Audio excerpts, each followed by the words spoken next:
Welcome to the next session. Now, if you've been part of any FTX for the last how many ever years, you know that disruption is a word that comes up a lot. In fact, disruption is a word we've all heard ad nauseum, but people have kept using it. And in this way, we have also disrupted nausea itself. Now, disruption is essentially, as we all know, innovation with irritation. And nowhere is there greater disruption than in payments and banking. And if you are worried, as someone watching this panel, that your business is not disrupting enough things, this is the panel for you. The next session features disruptors discussing growth, scale, and profitability, sorry, the role and impact of social media strategy on the business, and how the ongoing IPOs will affect them. So please join me on welcoming on stage the next panel, which is about enabling digital India, the new age of disruptors. So I'll welcome on stage for this panel Ankur Variko, the founder of Nearby, Tejas Goenka, the managing director of Tally Solutions, Harsh Pokharna, co-founder and CEO of OK Credit, Vikram Vaidyanathan, Managing Director of Matrix Partners, and Vednarayanan Vedantam, so sorry, man, so sorry, SME and Startup Head for Razorpay. Take it away, guys. Thank you so much, Karan. That's the second time you mispronounced my name. I think the same thing happened in the year 2020 as well, but I'm very sorry. Yeah, a big hello to everybody. Good afternoon to all. I hope all of you are safe and sound. Your employees, colleagues, loved ones, everybody's safe and sound. We've had a crazy last year and a half, couple of years or so, and hopefully we've seen the worst of the pandemic and that's behind us. And there is no new wave that's going to come back and bite us in the back. But wish you all advance, holiday season. I have with me here a fantastic panel and a very interesting topic that we're going to be talking about. It's on enabling digital India, and I think it's a very timely topic for us to discuss as well. Because, like I mentioned, the last year and a half, couple of years has been a roller coaster journey for digital India. We've seen millions of smaller medium businesses and the business community at large in India essentially digitize. And we've got a fantastic panel that's been assembled here. We've got with us, like Kanan mentioned, we've got with us one of India's most admired SME brands. We've got Tally, Tejas from Tally, who's the managing director. We've got Ankur, personally a big fan of Ankur, look up to him as a mentor. The founder of Nearby, a digital influencer, one of India's most recognized and celebrated digital entrepreneurs. Harsh, of course, who runs a fantastic SME-focused digital bookkeeping business, OK Credit, and Vikram Vaidyanathan, who's the managing director of one of India's most marquee venture capital funds, Matrix Partners. Welcome, gentlemen. Thank you so much for taking time off. Thanks for having us. Excited to be here. Yeah. So, like I mentioned, it's been a fantastic journey this last year and a half. I would love to, hear from each of you from your own respective vantage points. And each of you are blessed with having a ringside perspective to observing what's happening across India's digital ecosystem. I'm going to start with you first, Tejas. If you can, help us understand, you've built a fantastic business, more than 1 million SME customers, paying customers who are using Tally. Would love to understand from you what have been some of the changes that you observed in the last year and a half, a couple of years when it comes to digital adoption trends. Sure. I mean, I think first, thanks for having me. So one small correction. Now we've gone past the 2 million mark. So I'm happy to share that. But yeah, I think the last 1.5 years has really changed most people's perspective. So we've seen over the last 35 years that we've kind of been there. These waves in which this perception of wanting to adopt something starts kind of coming in. And either happens because of, and we've seen it in maybe 3 or 4 forms. So we've seen because of some kind of technology innovation. It could be back then we had done something. Our most famous product, Tally 4.5, had brought in this big wave of piracy of accounting software. It could have been the PC wave, the mobility wave. So I think landscape shifts in general bring in these perceptions of adoption. The regulatory shifts in our business at least has been a big thing. VAT, GST.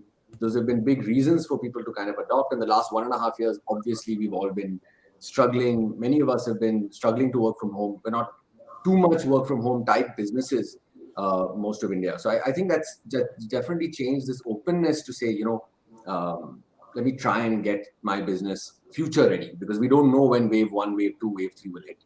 So I think that's really been the biggest underlying shift that we've seen overall.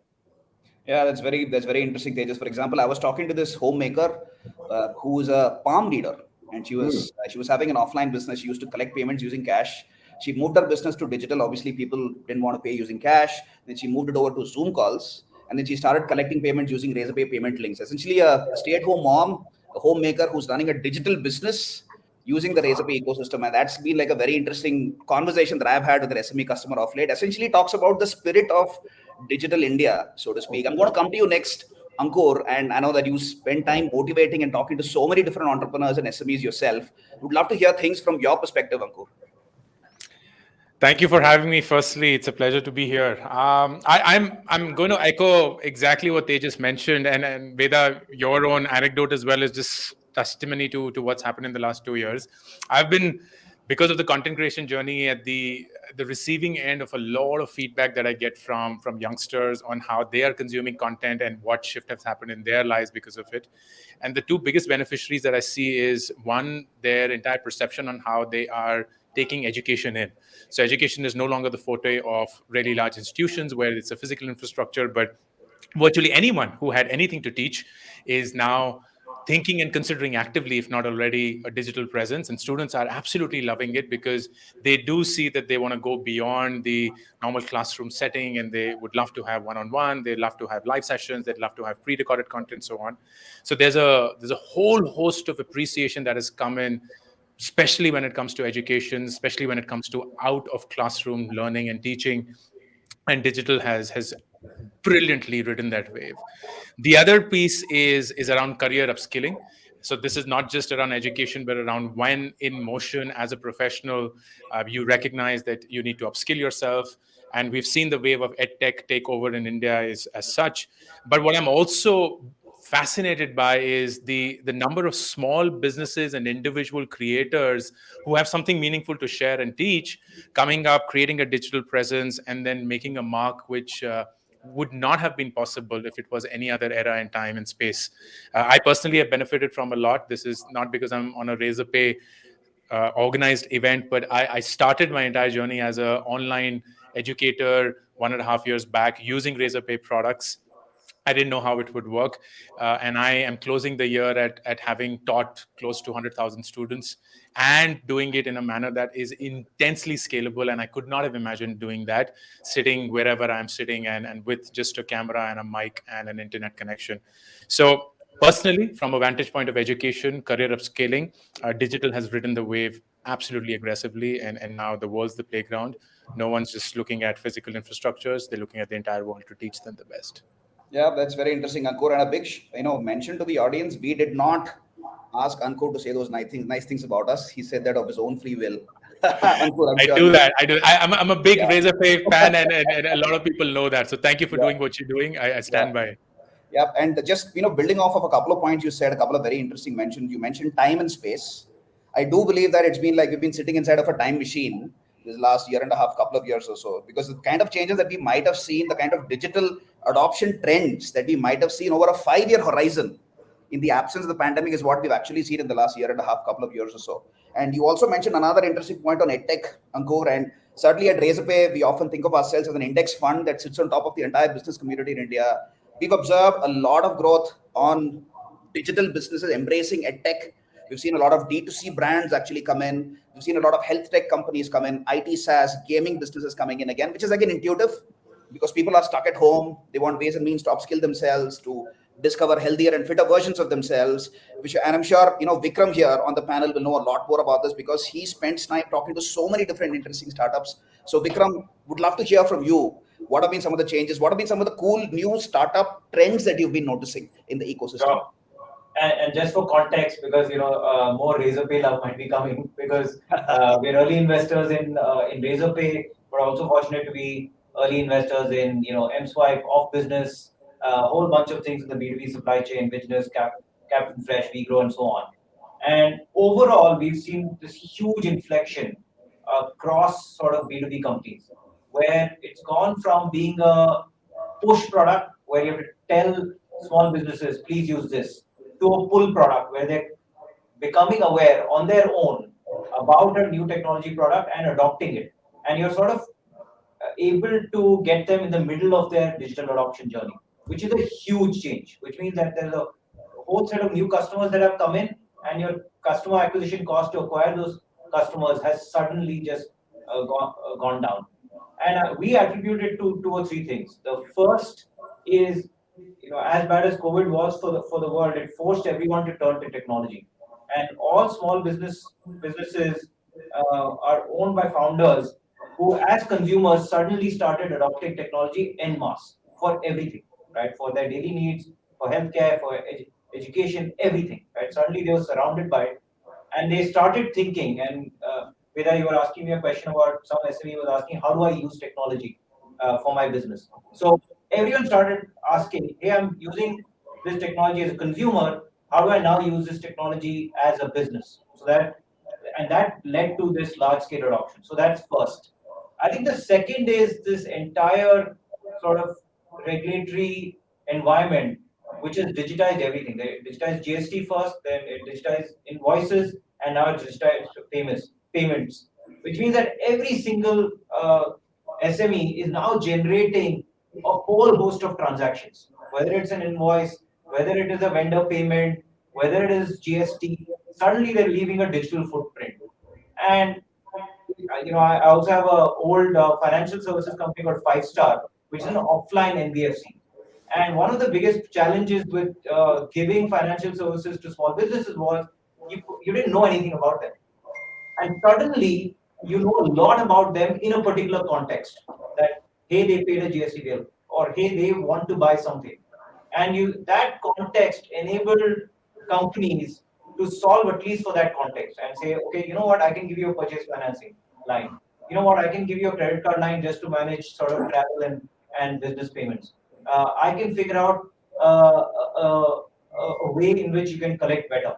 So because you had all these transactions, you were able to develop contextual solutions, both financial services and non-financial services for B2B businesses.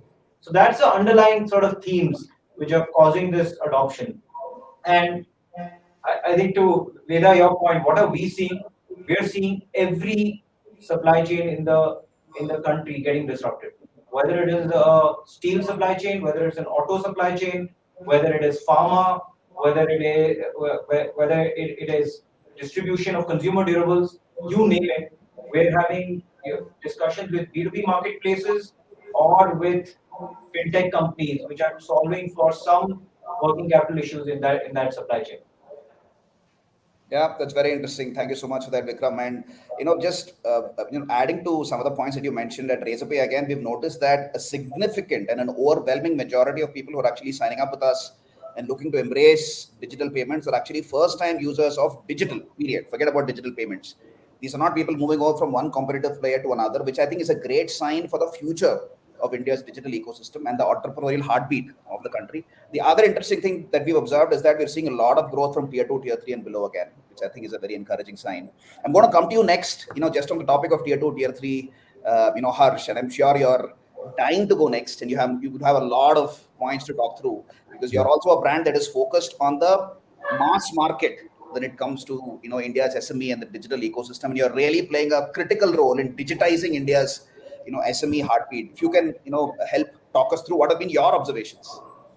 Yeah, no, I would echo like all the other panel members there, and like as Vikram mentioned, there's been this huge pull from businesses, and we especially work with micro businesses, right? Like the small kirana shop, the small pan ki dukan, the small chai tapri, or the small golgappe wala, right? Like, so these are the guys whom we work with, and what we have seen is that there has been this huge inequality of opportunity that has existed, right? Like people are really they really see India growing and they want to grow with it, but they do not get that opportunity. And when we work with micro businesses, we have seen this huge pull, because now they want to adopt technology, they want to grow with this country's economy.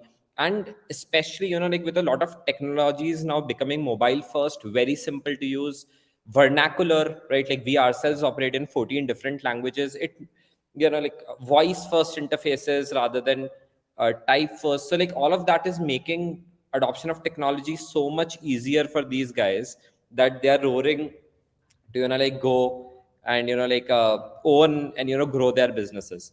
So that's what we are seeing, right? And but yeah, like I'll just echo like what everyone else said. Yeah, vernacular is a topic that I'm personally passionate about. But before I get into that, I just want to give a quick a call out to all of the people who joined us here today. Please do visit our FTX 2021 Twitter handle. We have some very interesting and exciting contests happening there. And also feel free to paraphrase any nuggets of wisdom that you might be hearing from any of the panelists here today. And do put it out, do tweet that out, tag Razorpay, use the hashtag FTX 2021, and you stand a chance to win some amazing and exciting goodies as part of our contests and giveaways. Just on local vernacular itself, Harsh, I'm just going to come right back to you on that. That's something that I'm personally very passionate about, and I'll narrate this very interesting anecdote that happened recently.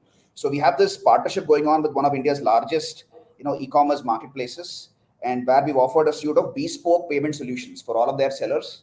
And we were actually doing a webinar where we were trying to talk about digitization, the trends in digitization, etc. And I was in full flow, just like this one, and I was stopped midway during the webinar because people said, "Sir, kuch samajh nahi aa raha. Jo bhi bolna hai Hindi mein boliye."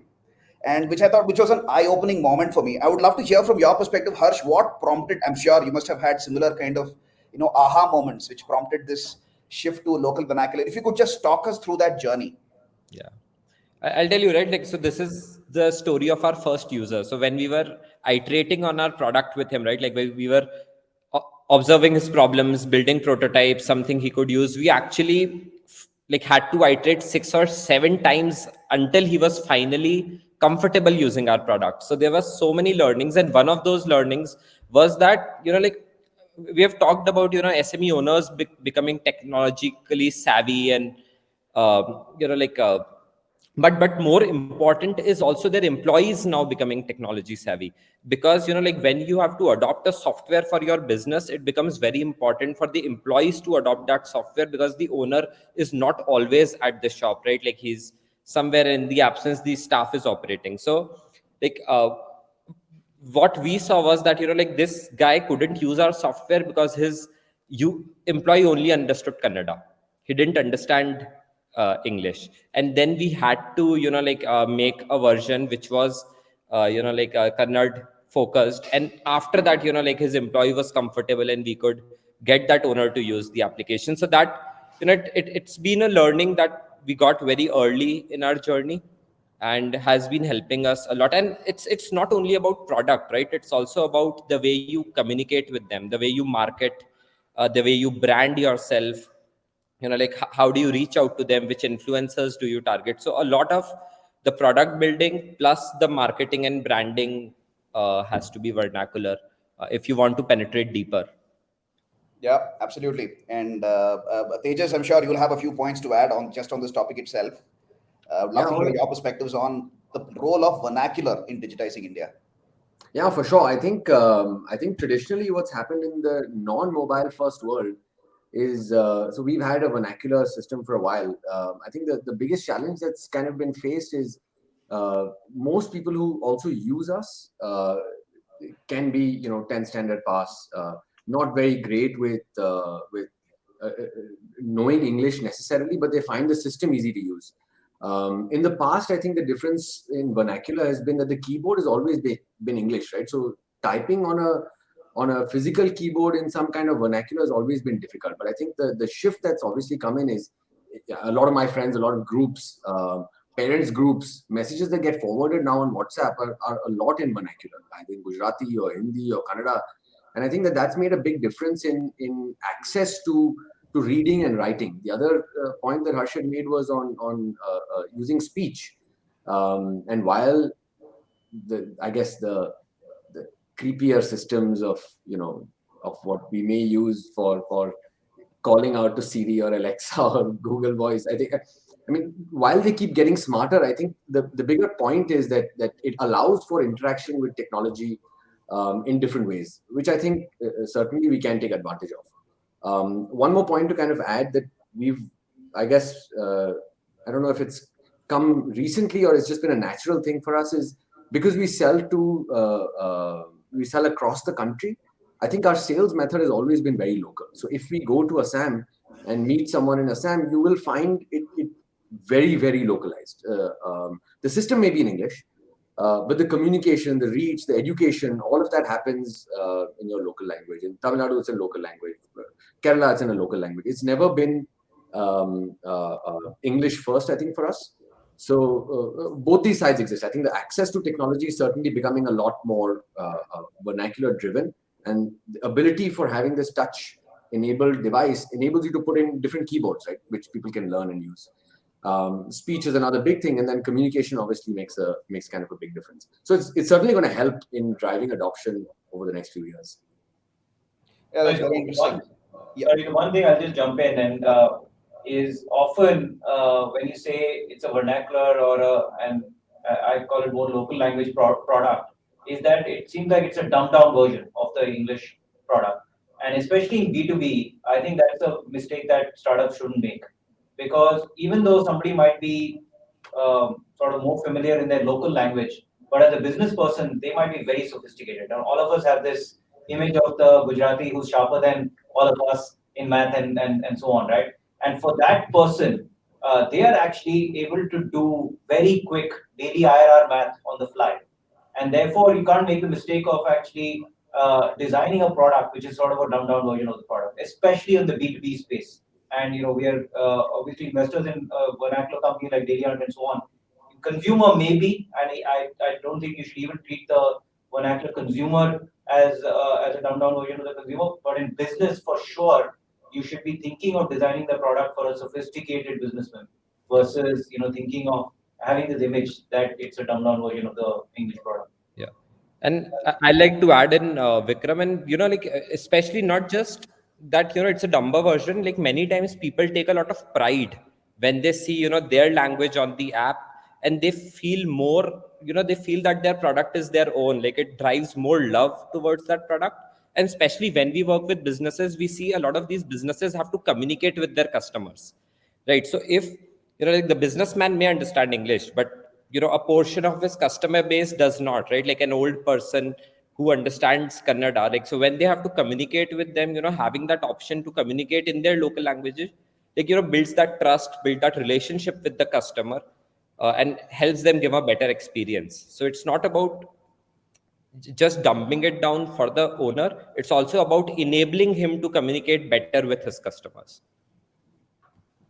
Yep, absolutely, Harsh. Thanks for those points, Harsh and Vikram. And couldn't agree more. So every week I spend time talking to at least 10 or more SME customers, and at least half of those conversations are not in English. And in a lot of cases, these people understand English and they're fairly good with English, but the conversation is a lot more relatable if it is happening in local vernacular. And what I'm hearing from not just one but from multiple SME focused brands in India is that the next wave of SMEs and startup entrepreneurs in the country won't necessarily be smooth talking VC funded technology first startups per se, who come from the stereotypical IIT IIM background, but will be essentially people from more of who are local vernacular first, who are more mass market, so to speak. Ankur, I know you've been a big believer in this as well. Would love to hear your thoughts as to how this next demographic wave of entrepreneurs will power India's digital journey. It's so right. There's often this conversation around three Indias that coexist. And I believe while that could be an economic divide, it is also in multiple fashions a communication divide, if I may use the word divide, though it's not really a division as such. There's one part of India where people just speak and read and learn, but more importantly, comprehend in English. And that's a very, very elite audience, as we all would imagine. But that was the audience that almost everyone was after for the longest time, until the last 1.5 years happened. And there emerged this mega audience that was perhaps slightly below the surface, but came up, which is that they can read and write and even communicate well in English, but their comprehension is best in their native language. And that's a massive audience, because this is not so much of they don't even know how to speak in English. You would any other day just meet them on the street and they would come across as anyone else who would be, but their comprehension is best equipped in their own native language. And that's how they retain things. That's how they would love to learn things. That's how they communicate with their own audiences.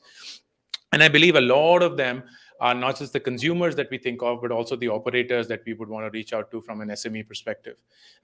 In my startup course that I run, it is completely in English. And I made the classic mistake, as I've made several times in my life, which is to misunderstand and misinterpret the audience that I was catering to. And the biggest feedback that comes in, and also the biggest reason for why people would claim a refund, is that it's not in Hindi. Forget being any other vernacular that they would associate themselves with. And like, we want a startup, we want to do everything that you're asking us to do, perhaps even go on to raise money, but our comprehension is not English first, it's our language first. And if you can come up with that, then you have my attention. Otherwise, I think we have better options. So that entire space has exploded. And that happened on the YouTube channel as well. The day we moved from English to Hinglish, not even Hindi, but just Hinglish, it just exploded. And exploded not in the sense of getting an access to people who did not necessarily come with that economic strata or the IQ or any other such parameters that you may call snooty and divisive, but it was just the exact same audience that you and I would meet on every daily basis, but they were now lapping it up because it was comprehensible to them. It's very interesting, Ankur, and a lot of interesting points, and there are multiple barriers, if I may say so, when it comes to getting SMEs and startups and businesses to embrace digital. We just spoke about one of them, which is the language barrier, which is hopefully getting breached, and it has started to getting breached in the last year and a half, couple of years or so, even more so. The other major barrier that I would love to double click on and hear perspectives from all of you is this entire barrier of technology, or the sense of intimidation towards tech per se. And at Razorpay, this is something that we've also observed close hand, that the demographic makeup of the new age digital entrepreneur of 2021 is a lot different from Shashank and Harshil, who started Razorpay back in 2014, right? So while Shashank and Harshil understood the importance of digital and the nuts and bolts of the technology stack that went into powering that digital platform, the new age entrepreneur understands the importance of digital, but doesn't understand, nor do they care about the nuts and bolts of the technology stack powering the digital platform. They want to focus on running their dhanda, and which is why they have a need for a lot of products which can democratize access towards a lot of digital payment solutions, which is why at Razorpay we've seen a huge growth of our what we internally call hashtag no-code products, like a payment link, a payment page, a payment button, and I can see Ankur nodding there. I can see that he's a big advocate and a user of a lot of these products, and which essentially you can start using even if you don't know anything about technology or coding. You can start using them in under 5 minutes. With no hassle of integration per se. There is no prerequisite of you having to know tech. Would love to hear from you folks. I'm going to start with you first, Harsh. If you could, talk about some of the how some of these barriers towards adopting technology have started to come down in the last year and a half, couple of years or so. Yeah, see, very frankly, I think this whole narrative has changed, right? Like this was a narrative, like maybe a few years back that, these, and we especially work with micro businesses. So I'm speaking from that lens, like from that vantage point. And like there was this whole point of, people not being technology savvy, not being, not using business apps, etc. But that has changed given, and now if you can actually give them value, right? If you can give them some value, you will see very good adoption. You will see people coming to your app, huge pull, learning how to do it. Maybe someone, and there's such a huge word of mouth in this community, because, especially in the micro businesses, tier 2, tier 3, because these are tightly knit communities. People talk to each other. They feel smarter when they, go in their community and talk about certain thing which the other person is not aware of. So, I think like it's more about the question of giving value. If there's value in your product and the business realizes it, then you would see super fast adoption. Most of the time, the adoption is not happening because the businesses are not seeing value in that product, rather than having that barrier of using technology. Is yeah. Very interesting, Harsh. I'm going to come to you next, Vikram. I'm sure you obviously interact with so many startups every single week, every single month. Any interesting startups that you've been talking to which are essentially looking to solve this technology divide problem? Yeah, I actually don't think it's a technology divide as much, or it's more of an understanding on what is the true pain point, and Harsh alluded to it with the value. If you actually solve the true pain point, you will see adoption very quickly. And as a product manager or founder going after these markets, the easiest way to think about that pain point is if the business owner wakes up in the morning, what is the number one question that they are asking? And one way in which a bunch of startups have done this, the number one question that a small business owner asks is, who do I need to collect from? I have money out there in the market and I need to figure out systematically how to remind everyone to pay me. And because those startups have actually answered that, right? that I can collect from all of these guys, you're seeing enormous adoption across, right? And this ranges from I know Razorpay X has it. I know Open, a bunch of the startups in that space, Flowbiz and so on, actually all have that. It's because they've answered that pain point. And once they are used to using that software for that question, then they move on to other things, and then they say, you know what, I can actually move on to invoice discounting and so on. So that's one thing. The second is, we have another company called Off Business, which is a B2B marketplace in steel, right? And each transaction on Off Business is anywhere between 5 lakhs to 45 lakhs, right? So it's a very, very heavy transaction. So the trust needed to transact with that kind of money is very high. So initially, that it needed to be an offline sale. The first sale had to be an offline sale or a video-based sale to establish the trust. But we see on all platforms in that B2B space, ranging from Off Business to Business and so on, is that the repeat is 5 to 6x through the year.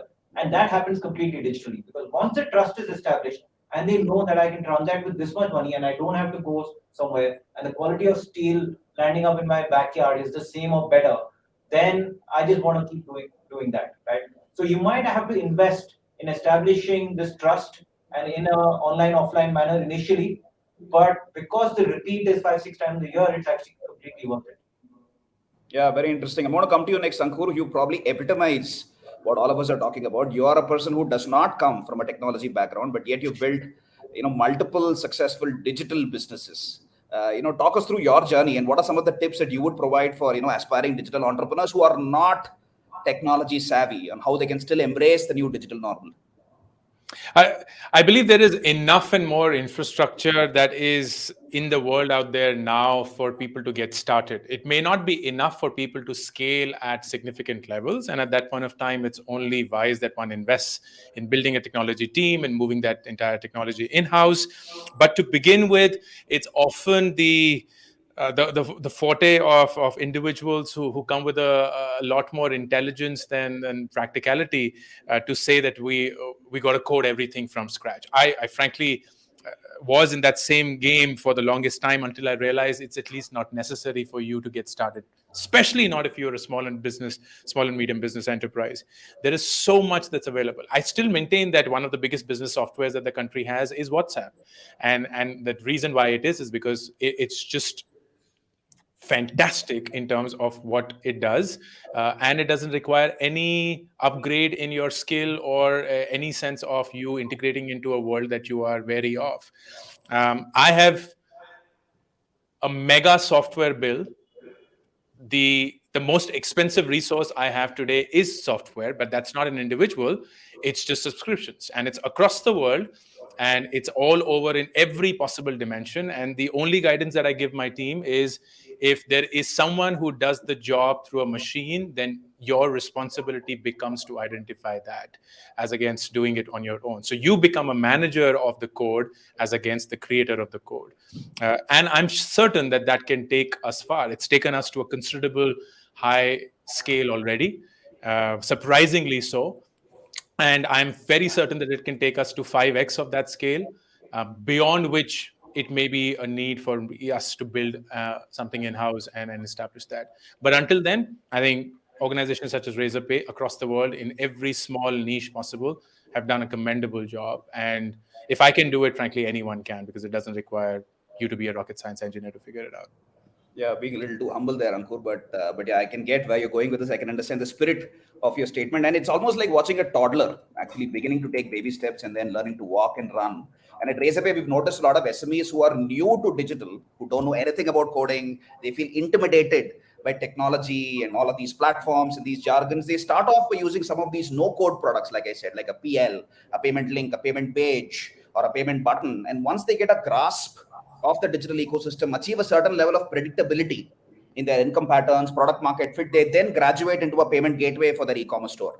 That's something which you've noticed as a gradual life cycle process itself. I'm going to come to you next, Tejas, and I know that you're, dying to, talk through this point, which I'm sure you're very passionate about, on how you've managed to, at Tally, overcome some of these technology barrier limitations when it comes to embracing digital.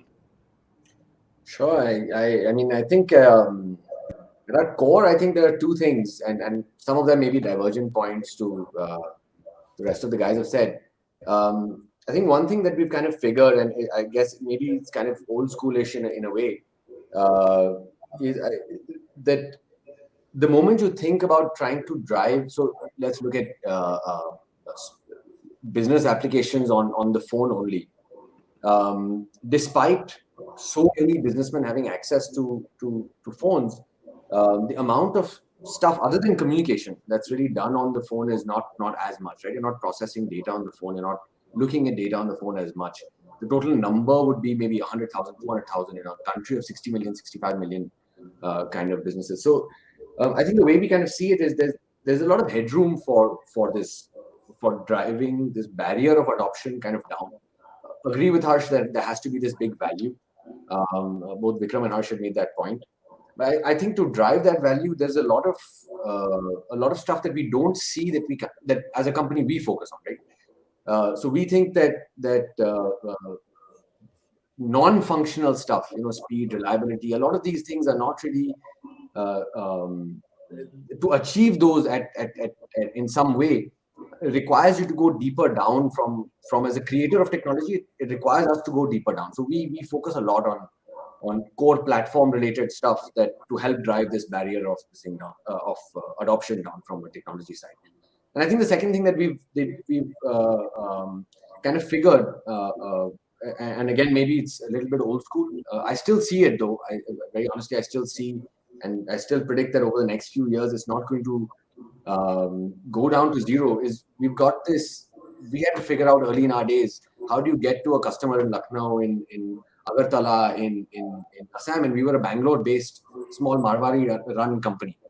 And the only way we were able to do it at that time, websites nobody had.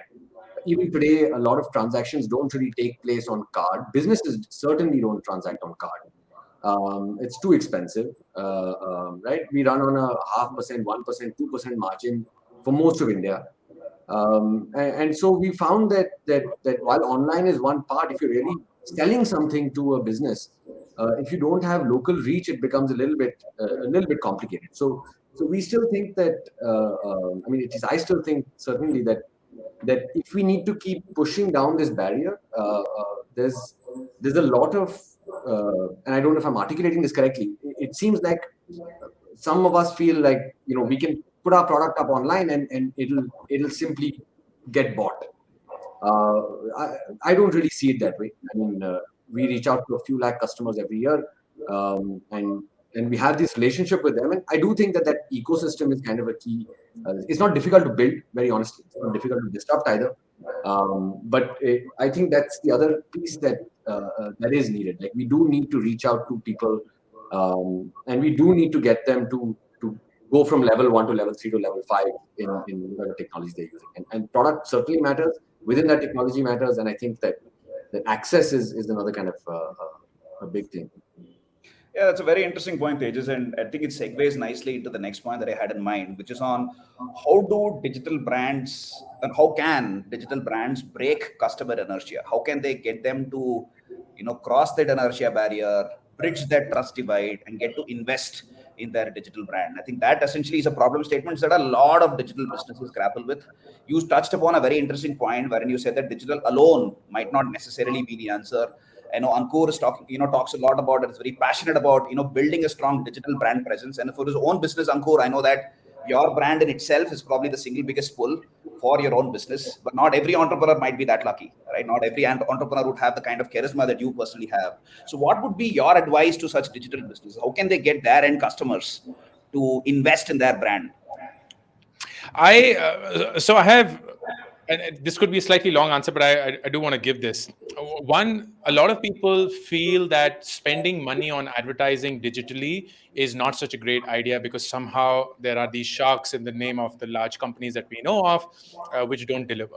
I've had a completely opposite experience. And this is not just recent, but even at Nearby, we were from get-go, always a strong proponent of saying, use ads for reach and get to a certain audience that does not know of you, and you will always struggle to reach to them if you didn't even know of them.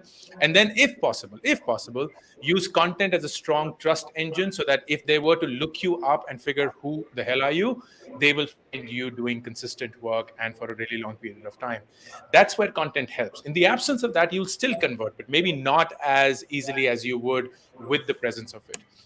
So if you don't have a digital presence and a personal brand, which is absolutely not expected from everyone, please do not dismiss the fact that there is a powerful marketing engine machinery that can allow you to advertise on Facebook, on Google, on all of those dimensions and affiliates, as long as you understand how digital marketing works, as long as you are data ready, and as long as you're always ensuring that a dollar spent is giving you greater than a dollar back to you. I stand here as a living example of doing that and being one of the biggest individual spenders in the country right now on these platforms, consistently delivering high. And it's not because of who I am. Most of the people who are buying it do not know who I am. It's only because it's a well-oiled engine that is running in with the belief that this can work for anybody at scale. And because it's a consumer business, I'm just benefiting from that people pay upfront. I do know that if I spend X right now, I'm going to get X plus significantly more in less than 48 hours, because there is no working capital or negative or positive working capital that I have to deal with. But beyond that, please do not undermine the importance of digital marketing in addition to organic marketing in the form of content. It's a digital marketing masterclass from Ankur. Thank you so much for that, Ankur. And just to just build on what Ankur just said, a lot of SMEs and startups who sign up with us at Razorpay, the larger level problem statement that they have is on digital brand presence building. I want to build a digital business. I want to build a digital brand for myself. Digital payments is just part of the entire larger problem statement that they have, which is why we're seeing a huge resonance towards our payment page product, which is the 2-in-1. If you think about it, it serves as a digital brand presence building anchor, plus it serves as a payment infrastructure stack for them to start receiving payments really quickly.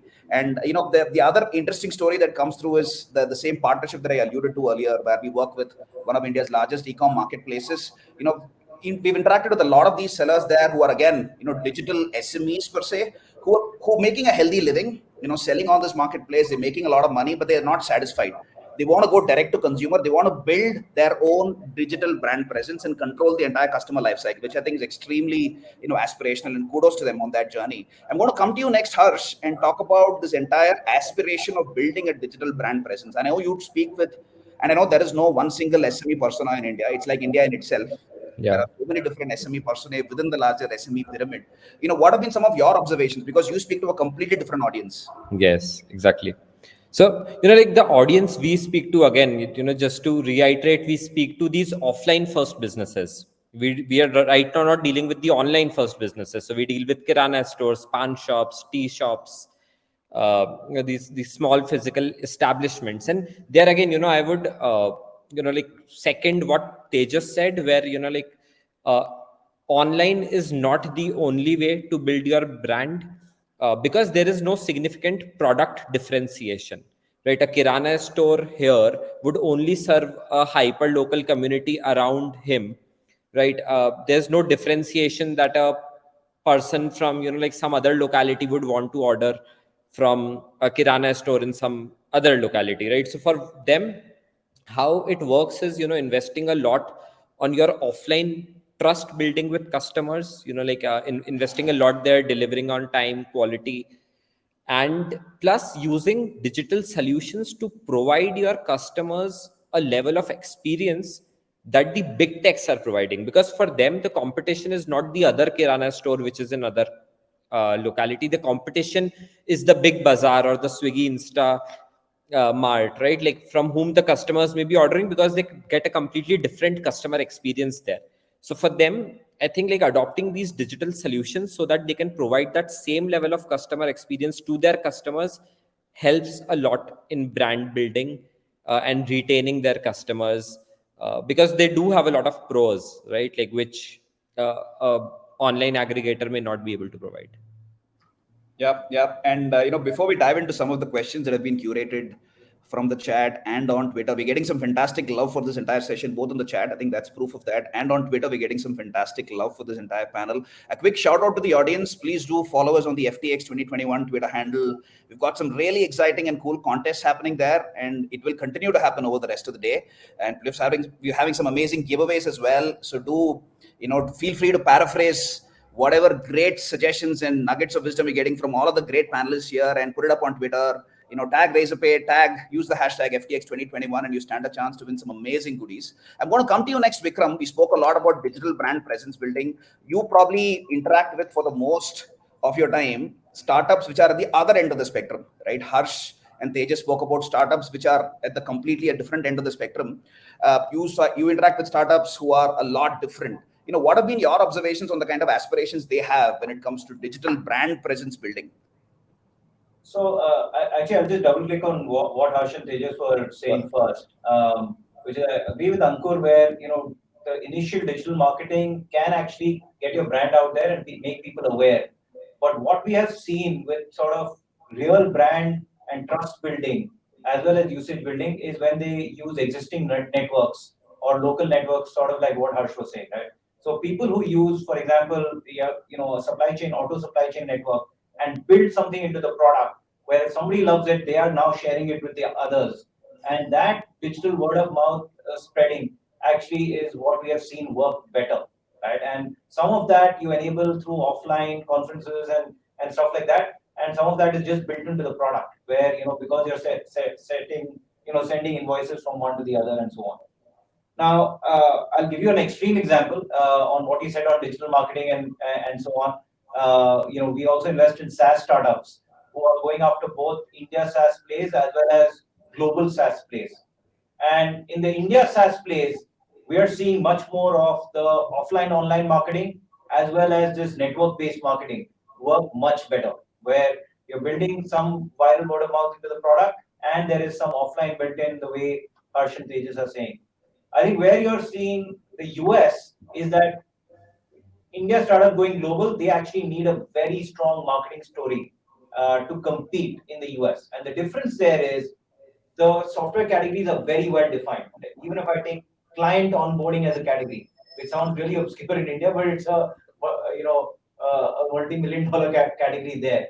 You actually need a very strong story coming out of India because there's somebody who's already looking, saying, I'm willing to spend thousands of dollars in that category. And there, that marketing value prop is super important. And how you craft that story, how you craft the user experience on the first trial, that becomes super, super important. I don't think in India we have as well-developed software categories. So I would err on the side of what Harsh and Tejas said, which is online, offline, and then building some viral word of mouth within your product, which helps you penetrate a network once you get acceptance in one part of the network. Yeah, very interesting point, Vikram. What I'm essentially taking away is that there is no one-size-fits-all recipe for success when it comes to building a digital brand presence. And we have with us here Tejas, Tally, a brand which is one of, like I mentioned, probably one of the most aspirational SME brands in the country. 2 million plus customers. They've managed to do that through the power of channel partnerships and community-led acquisition for the most part, if I may say so, Tejas. So you do certainly walk the talk, and we have a living, breathing example of that. In Tally, and in Tejas, who's joined us in the panel here today. We're going to pick out a little, some questions from Twitter. We've tried to handpick and curate some very interesting questions. I'm going to paraphrase some of these questions. I notice a few common running themes across multiple questions. So I'm going to try and connect the dots between multiple questions. One of the questions that I'm hearing, which is coming through as a recurrent theme is, I'm running a family-based business from a tier 2 city. Indore seems to be a popular choice there. I've been offline for the most part. I sell saris for the, it's a family business. Essentially, it's a sari ki dukaan, which is based in Indore. And their question is, should I go digital? And we get this a lot at Razorpay, by the way. I mean, almost a third of our acquisitions today are essentially traditional brick and mortar companies, which are now looking to embrace the post-pandemic new digital world order, which I think is very interesting. I'm going to come to you, Ankur. I'm sure you have a lot of very strong views on this. If you could help educate, folks here who are asking this question. I'll look at it in two perspectives. One is growing revenue, and second is becoming more efficient in running your business. I feel that the start of going digital should be in the latter, where you use technology to make your business operations smoother, whether it is all the great examples that the panel has already shared, whether it's supply chain, whether it's tracking accounting, whether it's even credit, whether it's anything that helps you not deploy necessarily people as against technology, which is scalable. And once you have a hold on that, then depending on your ambition, and that frankly is always a personal choice, you do use digital to go outside of your current geographic capture. Well, if you are in Indore and you have aspirations and ambitions of becoming a national distributor and a seller, then nothing stops you from getting yourself listed for a start on all the marketplaces that exist, start learning the tricks of the trade there, understanding how the cash cycles work, get more and more efficient using technology at your back end. And once you do have that confidence, the wherewithal, perhaps also the capital to take that big leap, you then become a direct seller. And all of that is a very well-established playbook that I would strongly encourage, not just this particular example, but anyone else to. The one mistake that I will definitely guard you against is do not think digital as a quick overnight success journey that if you undertake is going to work for you, because most people, just as investing, lose patience with technology because they don't see it working overnight. That's not how technology is by design. It's not going to transform your business overnight. It's only going to enable you to scale and scale much rapidly than you were in the past, but you have to be patient with it. So give your time from the back end and the cost efficiency and operations perspective. Once you have your hands comfortable, then go on to the scale of the top line, and finally should be your direct to consumer, because that's also going to be an expensive game, something that you require expertise in, and all the experiences so far will help you there. Yeah, it's an interesting point. Like Jeff Bezos famously said, all his overnight successes took 10 years. So, and just on that point, you spoke about online marketplaces, Ankur.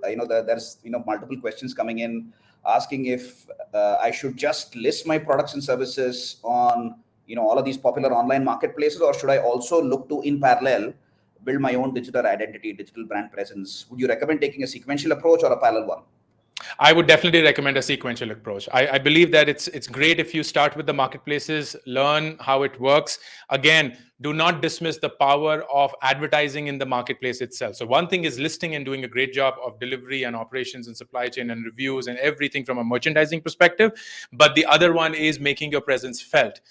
Bidding on the right search keywords, understanding what your competitors are bidding on, getting through the data, becoming a masterful seller digitally. Once you understand that very well, there is enough and more outside that will help you become a digital and a direct seller.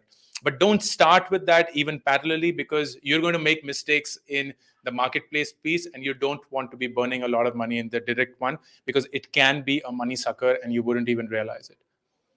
Yep, that's very interesting. I'm going to try and put words in your mouth, Harsh, just on this point. Do you notice this as a customer speak coming from the persona that you deal with, that they do have aspirations to build probably a slightly more mature customers in your platform, or slightly more sophisticated, slightly more larger retail setups? Do you see this as a need state coming through, wherein they are asking about, can you help me build my own digital brand presence? Yeah, of course. This is a great pitch, right? Like for any small business. Like we released our product, OK Shop, and the pitch was, hey, get your business online, and then you should see the amount of inbound that we see on that, right? Like it's crazy. But the main problem again is that you can possibly help them build their digital presence. You can get them a website, you can get them a good app, etc., maybe social media pages. But the main restriction, as Ankur mentioned, was the ability to and the intent of spending on digital marketing, or the intent to spend on branding, because without that, it's just another page on the web, and there's not a lot of traffic that's going to come. Right. So if you're doing it organically, it's going to take you a lot of time, consistent work. But if you want to do it quickly, like you have to invest to generate returns, and that is a barrier that we see, and especially because initially you won't get good results. It also takes time to get those good results on digital marketing. People just spend 500 rupees and they're like, hey, I didn't get any customer. Right. So this is all waste, I don't like this. but it doesn't happen that way. So having that long-term thinking and that ability and the intent to invest, becomes a barrier, like in actually building that brand. Yeah, that's very interesting. And essentially, what I'm hearing is, SMEs and startups, as they look to digitize, need this constellation of support systems which can, handhold them across their entire digitization journey. There is this one gentleman who's actually saying that he's been a working professional for 20 plus years, over 2 decades, has recently quit his job and has started his own edtech company. And he's looking to teach investments and trading to people around him. So, wish you all the very best, sir, and wish you all success. And I hope you end up using Razorpay, by the way. His question is, he's not able to get his customers to, his ticket sizes are fairly large. He's not able to get his customers to cross that trust divide and invest in his brand by spending large volumes via just the digital medium, because there is this touch and feel barrier. And his question is, how do I get people to invest in me, invest in my brand? I can just quickly talk through that question. For example, one of the things that I would really recommend is probably using EMI options, integrating that into his entire digital checkout experience, which essentially lowers the inertia barrier for his end customers to start transacting with him. I know BNPL is a huge rage, buy now, pay later options as well. And at Razorpay, we offer probably India's largest and most heterogeneous and the widest array of EMI and BNPL options. I would certainly recommend that you use some of these techniques to get your customers to invest in your brand and spend those large ticket sizes. So wish you all the very best, sir, in your business. I think we're almost out of time. It's been a fantastic discussion. I'm going to come to each of you and I would request, probably a 30-second blurb on the last Twitter question for the day, which I think is very relevant. The question essentially is, and I'm going to try and provide a creative spin on this, is this entire digital wave here to stay, or is it hawa buzzing? That essentially is the question. I'm going to start with you first, Vikram. If you can help us talk through this. Yeah. For me, we're at the beginning of like a 10-year journey of sort of digital penetration, where people are, especially small businesses, are going to be adopting 3 or 4 softwares at the very least, which they are going to use in their daily life. So I think this is going to be like a secular inflection, and we're going to remember 1920 as the beginning of that. And for us, this is a 10-year wave. Now, mind you, when you look at this into 2030, it's going to look like this. But when you look very closely, it will look like this. And so it is going to be a choppy journey. I'm not going to tell you that it is only going to grow every month, every day, and so on. It doesn't work like that. It is going to be very choppy. There are going to be startups that work, startups that don't work. But by and large, if you say large number of customers are going to come in, adopt a lot of technology, use it in their daily, weekly lives, and that's going to continue to grow for the next 10 years. And I think it's just a fantastic time to be both a startup founder who's building for these businesses as well as an investor in these businesses. Understood. Tejas, your views on this: is digital here to stay, or is it going to be fickle like the Indian cricket team's form? Poor guys. No, I certainly here to stay. I mean, the general points are pretty straightforward, right? We're all getting more and more exposed to digital in our consumer lives, content consumption, communication. A lot of this is all digital anyway, and it's just going to get cheaper, and more access is just going to happen. The second is, I think certain barriers, like we spoke about through the session, are going to keep getting overcome. You are not just going to reduce cost of technology and access to that. You are going to see different innovations from people here, people outside, on trying to drive access for certain use cases across a variety of consumers, businesses. Education, Ankur spoke about, has really been a big change in my life personally. I take classes all the time online. I never needed to think about going back to school. So I think consumer side also certainly has access. Vernacular is going to make a big difference. You're going to see this in the business side as well. So cost is going to come down. Innovation is going to happen. I don't see the digital wave stopping anytime soon. But there are some barriers as well, which we all need to kind of overcome. One of the things that I would encourage, technology startup founders at least, is we tend to end up becoming application makers and not actual technology makers. And I would love to see India becoming a a country that exports technology. We are an IP-driven country, not a IP-taking country. And today we borrow a lot of the lessons from the world outside, but I do think that we have the talent to be able to create very unique core tech solutions, which can change a lot of the lives for consumers, businesses alike. And I think the second thing is a lot of us live in our bubbles of the circles that we see, right? In Bangalore, we see UPI being used in every Kirana store, and we are so comfortable with it.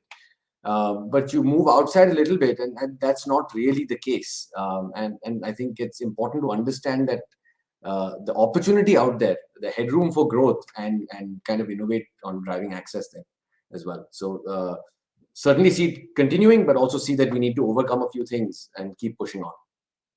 Yeah, it's been a fantastic, enthralling conversation. We can go on and on, but we are short of time. Thank you so much for your time, Ankur, Harsh, Tejas, Vikram, and all of the people who've turned up here today. And would request all of you to stay tuned. We've got a bunch of other very exciting speakers and sessions lined up for the rest of day 2 of FTX India's largest fintech event. Do follow us on Twitter, the Razorpay handle and the FTX 2021 handle, and stay tuned for further updates on exciting contests and giveaways. Thank you so much to all of the people who've turned up here today, all of the panelists. Wish all of you good health, all success. Stay safe and take care. Bye-bye. Thank you. Sure, thank you. Thanks. All right, guys, thank you so much. Thank you for your time. The chat is on fire to a reasonable degree. I think this is the most engaging panel we've had so far, where the panelists themselves were in the chat. A lot of great questions, also answered, which was very nice to see. I think the ultimate, someone spoke about what is the driver for disruption, which is something that I think bears thinking about for the rest of the day until FTX 22. I think the driver for disruption would be wanting a better life. And so the only market that remains to be disrupted is the human aspiration market, which we will get to shortly. Until then, our next session is about innovation in insurance, and I will see you guys there in a minute.